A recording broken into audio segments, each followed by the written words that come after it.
messieurs, assalamu alaikum wa rahmatullahi wa barakatuh. Que la paix, bénédiction, mais aussi la miséricorde d'Allah soit sur vous tous. Aujourd'hui, je suis tout à fait ravi de vous retrouver dans cette nouvelle édition de votre émission hebdomadaire Culture religieuse. Bien sûr, aujourd'hui, nous allons parler du prophète Mohammed, que la paix et bénédiction d'Allah soit sur lui. Et avant même de jeter plus de lumière sur la vie du prophète, sa valeur, même avant la révélation du message de l'islam, permettez-moi de vous alerter que nous sommes aujourd'hui dans le centre mondial des fatwas d'Al-Azhar.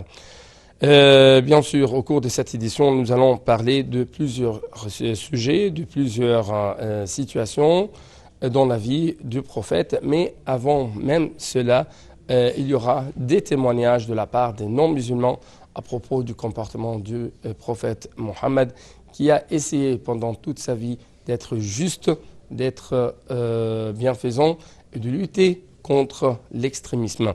Donc les explications, bien sûr, seront avec notre cher invité très distingué, Cheikh Ahmed Lachine, membre très éminent du centre, encore une fois, Cheikh Ahmed Shaheen, membre très éminent au Centre mondial d'Al-Azhar pour les fatwas. Vous êtes toujours le bienvenu sur le Native International. Merci beaucoup. Donc, notre première question, cher Cheikh, bien sûr, va porter sur le Coran. Comment le Coran a décrit le prophète Mohammed, que la paix et bénédiction de Allah soit sur lui. Bismillah wa salatu wa salam ala rasulillah wa ala alihi wa sahbihi wa sallam wa ala summa amma ba'd. D'abord, je vous souhaite la bienvenue ici dans le Centre mondial de l'Azhar pour la fatwa électronique et je vous remercie de m'avoir invité ici dans cette émission. Le fait de parler du prophète Mohammed sallallahu alayhi wa sallam est un honneur, c'est un honneur de parler de lui. Et je tiens de vous prévenir à l'avance que ce soit je dise à propos de notre prophète Mohammed sallallahu alayhi wa sallam, je n'arrive jamais à le décrire comme il se doit. Étant donné qu'il est l'homme parfait, il est la meilleure des créatures, il est le maître du fils d'Adam. Allah exalté soit-il dit dans Sourate Al-Qalam, en faisant l'éloge de son prophète, certes, il y a vraiment un excellent comportement. Et Allah exalté soit-il dit aussi dans Sourate Al-Imran, certes, par une miséricorde de la part d'Allah, tu as été séduit envers eux. Et Allah exalté soit-il dit aussi dans Sourate Al-Anbiya,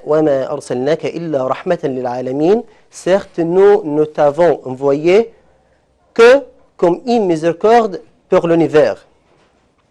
سئلت السيدة عائشة رضي الله عنها عن خلق النبي صلى الله عليه وسلم فقالت كان خلقه القرآن. Notre mère Aïcha, qu'Allah l'agrée, a questionné au sujet du comportement de notre prophète Mohammed, que la bénédiction et le salut d'Allah soient sur lui, et elle est répondue, son comportement était le Coran. Ibn Kathir, qu'Allah l'agrée, a dit, cela signifie que le prophète, que la bénédiction et la salutation d'Allah soient sur lui, mettait en application toutes les ordres du Coran et toutes les orientations célestes. Tout ce que le Coran lui a interdit, il ne le fait pas. Et tout ce que le Coran lui a ordonné, ils sont pressés de le faire. Écoutez bien ce témoignage. C'est le témoignage d'une personne, mais ce n'est pas un des compagnons du prophète sallallahu alayhi wa sallam, ni un de ses épouses, mais c'est le témoignage de son ennemi, de son adversaire. C'est le témoignage de la personne qui avait le plus d'aversion envers notre prophète Mohammed sallallahu alayhi wa sallam. C'est le témoignage de Abu Jahl. Un jour, Al-Akhnas ibn Sharik a rencontré Abu Jahl en lui disant « Oh Abu al-Hakam, informe-moi au sujet du comportement du prophète Mohammed sallallahu alayhi wa sallam. Est-il véridique ou menteur ?» À ce moment-là, Abu Jahl a dit « Malheur à toi, Mohammed n'est jamais menti. Il est véridique. Imaginez, c'est le témoignage de l'ennemi du prophète Mohammed sallallahu alayhi wa sallam. Donc avant de continuer, poursuivre notre discussion, permettez-moi, chers téléspectateurs, de vous inviter à regarder ce reportage.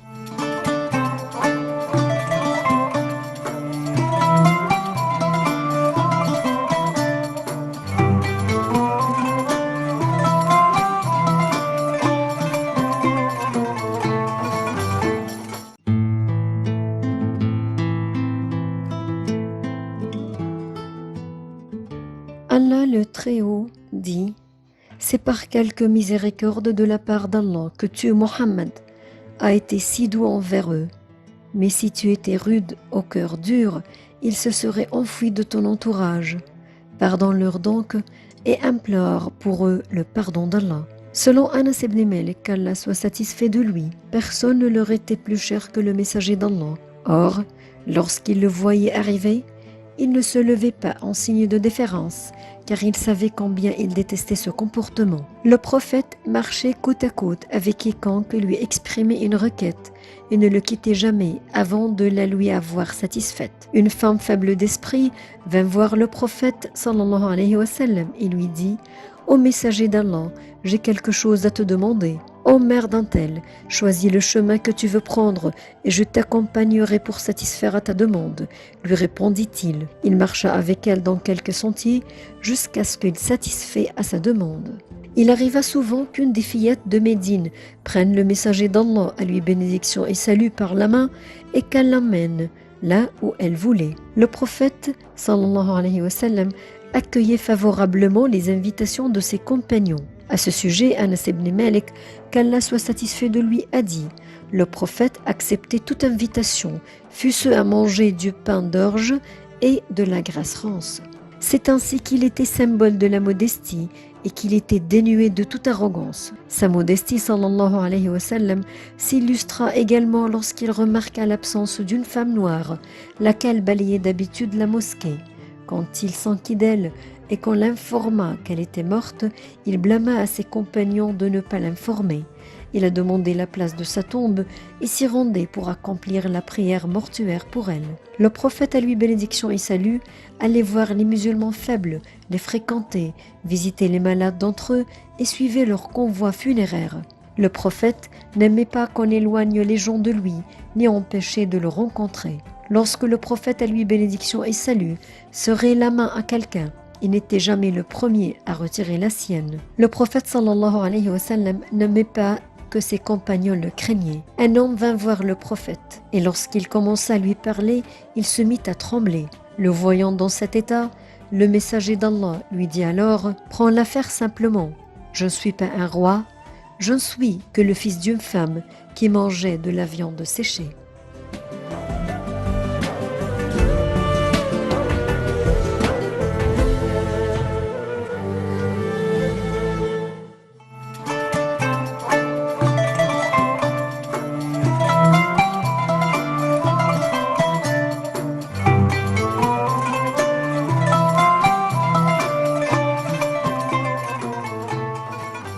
Donc, Cheikh Ahmed Shaheen, à propos, si je puis dire, de la modération du prophète Mohammed et ou même le juste milieu adopté pendant toute sa vie, notamment dans l'adoration et dans le culte envers Allah, qu'il soit glorifié.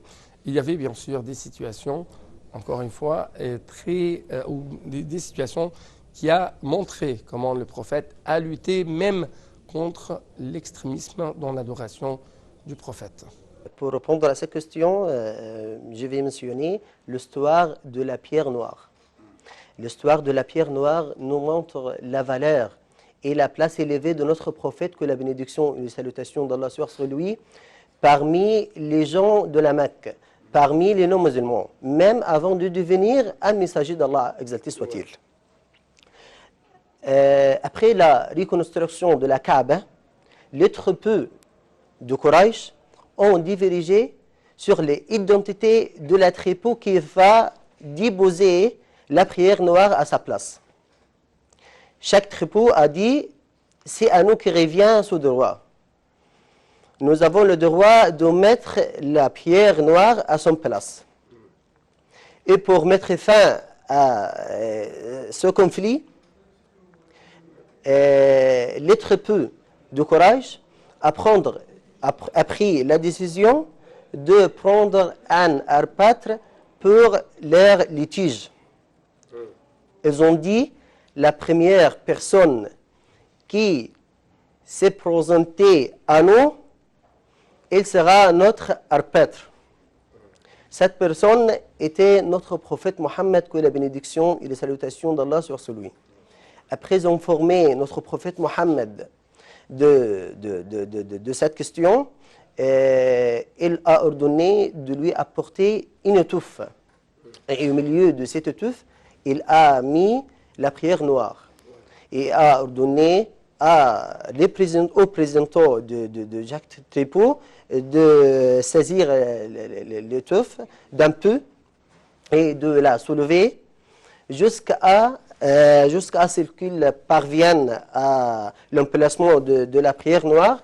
Et à ce moment-là, le prophète Mohammed sallallahu alayhi wa sallam l'attrapa de sa main et l'a posé dans sa place appropriée. Donc, Cheikh Ahmad Shaheen, à propos de la modération,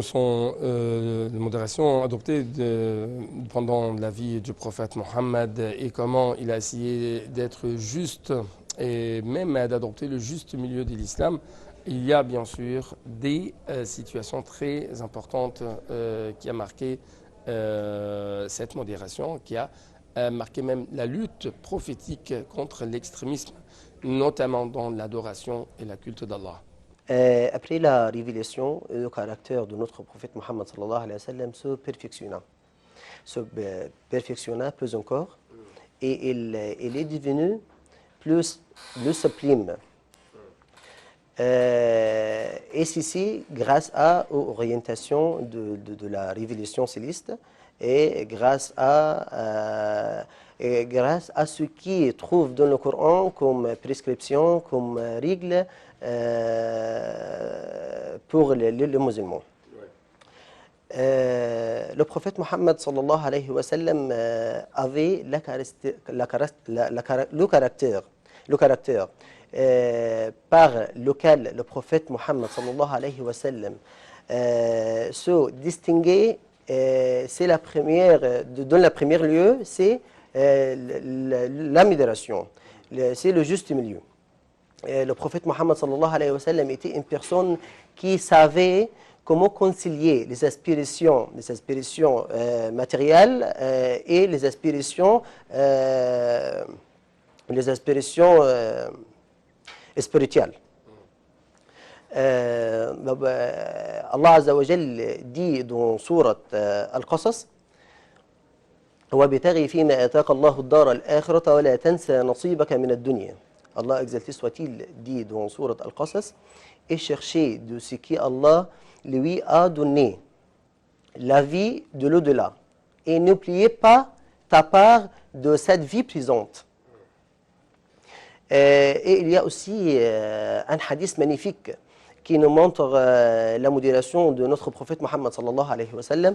3 hommes sont venus pour questionner les épouses du messager sur le sujet de la description de son adoration. Et après avoir obtenu la réponse, ils ont dit comment pourrions-nous arriver au degré de notre prophète Mohammed sallallahu alayhi wa sallam alors que c'est lui qui ses péchés intérieurs et futurs sont pardonnés. La première personne a dit, pour moi, je vais passer toute la nuit en prière, sans dormir. Le second a dit, pour moi, je vais jeûner tous les jours sans interruption. Tandis que le troisième a dit, je ne vais se marier jamais avec les femmes. Quand le prophète sallallahu alayhi wa sallam a informé de ces paroles, le prophète sallallahu alayhi wa sallam se mit en colère. Et il a dit, par Allah, je crains Allah plus que vous tous.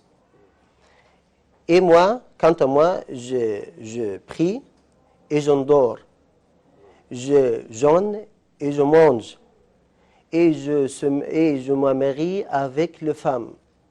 Et cela, c'est ma tradition. فمن رغب عن سنتي فليس مني, celui qui s'écarte de ces traditions, il ne fait pas partie de mien. Rapporté par Al-Bukhari. Donc, arrivant ainsi, notre cheikh a une question très importante, c'est la miséricorde prophétique, la miséricorde du prophète Mohammed, que la paix et bénédiction d'Allah soit sur lui envers la mère, envers les enfants. Et il était miséricordieux. Comment? De la miséricorde de notre prophète Mohammed sallallahu alayhi wa sallam envers les mères et les enfants est une chose remarquable, est une chose que tous les gens savaient. Et ce qui prouve cette chose est le hadith où le prophète sallallahu alayhi wa sallam dit إني لأقوم في الصلاة أريد أن أطيل فيها فأسمع بكاء الصبي فأتجوز فيها كراهية أن أشق على أمه. Notre prophète Mohammed, que la bénédiction et les salutations d'Allah soient sur lui, a dit je commence la prière. Il y a l'intention de prolonger la salat.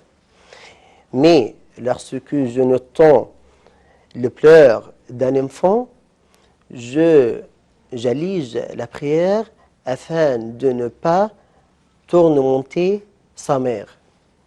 Rapporté par Al-Bukhari et Muslim. Notre prophète Mohammed sallallahu alayhi wa sallam avait l'habitude de porter sa petite fille ou même pendant la salat. Et aussi notre prophète Mohammed avait l'habitude de rester calme pendant sa salat quand Al-Hassan et Al-Hussein ont dû jouer sur son dos. Son dos, oui, bien sûr. C'est la miséricorde et la tendresse de notre prophète Mohammed sallallahu alayhi wa sallam envers les mères et envers les enfants. C'est une délicatesse immense. C'est une miséricorde, personne d'entre nous n'écoute quelque chose comme ça. Donc justement, avant de continuer ou même poursuivre notre discussion, permettez-moi de vous inviter avec nos chers téléspectateurs à visiter une petite mosquée monumentale qui se trouve ici en Égypte.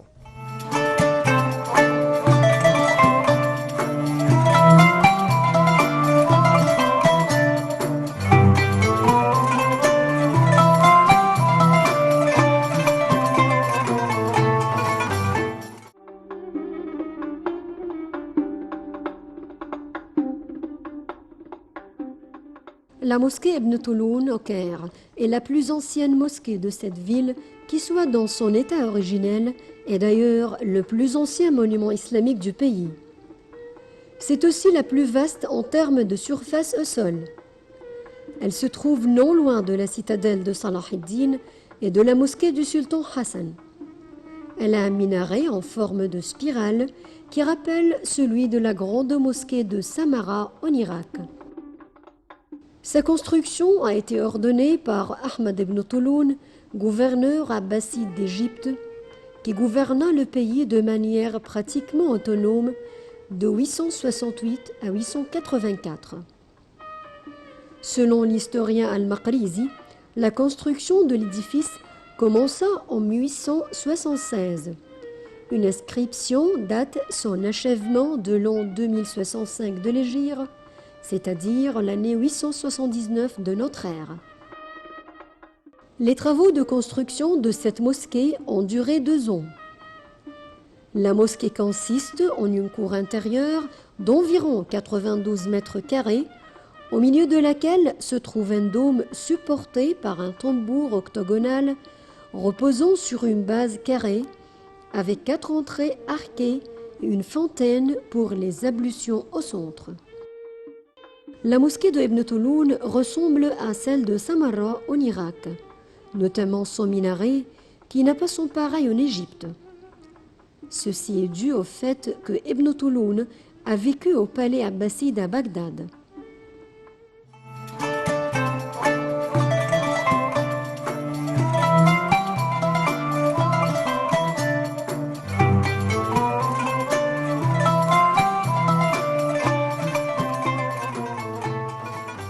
De retour donc à notre sujet, c'est bien sûr les comportements, les éthiques et bien sûr du prophète Mohammed pendant sa vie. Il y a une question très importante. Comment le prophète Mohammed a agi envers les esclaves, a agi envers les servants? Et il y avait encore une fois des situations qui ont parlé de ce sujet. Pour répondre à cette question, nous allons écouter le témoignage de le servant de notre prophète Mohammed sallallahu alayhi wa sallam, c'est Anas ibn Malik.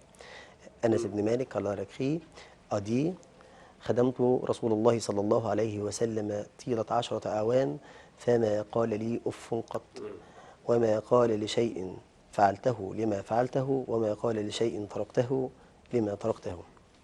Anas ibn Malik a dit j'ai servi le prophète Mohammed, que la bénédiction et les salutations d'Allah soient sur lui, durant 10 années. Il ne me dit jamais pour me mépriser. Et il ne me dit jamais pour une chose que j'avais faite, pourquoi tu l'as fait. Et il ne me dit pour quelque chose que je l'avais délaissé, pourquoi tu ne le fais pas.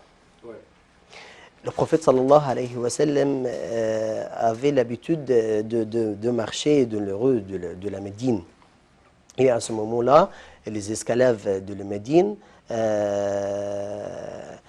empressaient de saisir la main de notre prophète Mohammed sallallahu alayhi wa sallam, et ils ne la relâchaient pas que après que le prophète sallallahu alayhi wa sallam parvient à leurs besoins. Et c'est le comportement de notre prophète Mohammed sallallahu alayhi wa sallam envers les servants et envers les esclaves.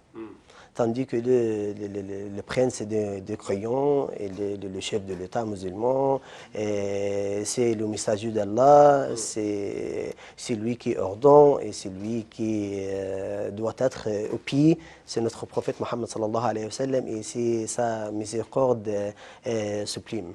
Donc, avant de clôturer, nous devons dire même que le prophète Mohammed, que la paix et bénédiction d'Allah soit sur lui, a essayé toujours de recommander la bienfaisance, non seulement envers les êtres humains, mais aussi envers les êtres vivants. Et comme par exemple les êtres vivants, c'est même les animaux. Il a essayé tout au long de sa vie de lutter contre la torture des animaux. Comment? La miséricorde de notre prophète Mohammed sallallahu alayhi wa sallam ne concerne seulement les hommes, mais elle englobe aussi les animaux. Écoutez à ce hadith magnifique dans lequel le prophète sallallahu alayhi wa sallam a dit une femme est châtée à cause d'une chatte. Elle l'enferma et elle ne la nourrit ni la laissait pour manger de la terre. دخلت امرأة في هرة حبستها لا هي أطعمتها ولا هي أرسلتها تأكل من حشاش الأرض. Donc, elle a été châtiée. Châtiée. Oui, bien sûr, châtiée. Il y a aussi un autre hadith rapporté d'après Abu Ya'la, dans lequel le prophète sallallahu alayhi wa sallam dit إن الله كتب الإحسان في كل شيء. إن الله كتب الإحسان في كل شيء. Allah, exalté soit-il, a prescrit la bienfaisance dans toute chose. فإذا قتلتم فأحسنوا القتلة. Si veut tuer, alors le fait de la meilleure façon. وإذا ذبحتم فأحسنوا الذبح. Et si quelqu'un de vous égorge un animal, Oui, il doit le faire de la meilleure façon. oui. Il y a aussi un autre hadith magnifique de lequel le prophète sallallahu alayhi wa sallam a dit لا تتخذوا شيئا فيه روحا غرضا. Ne prenez pas un être vivant comme un cible. C'est-à-dire comme un cible pour tirer des flèches vers elle. Comme Une sorte d'amusement. Oui, oui, bien sûr. Et c'est le cas d'un jeune de sport que nous, en Espagne, est toujours au sud de la France. Elle s'appelle la tauromachie.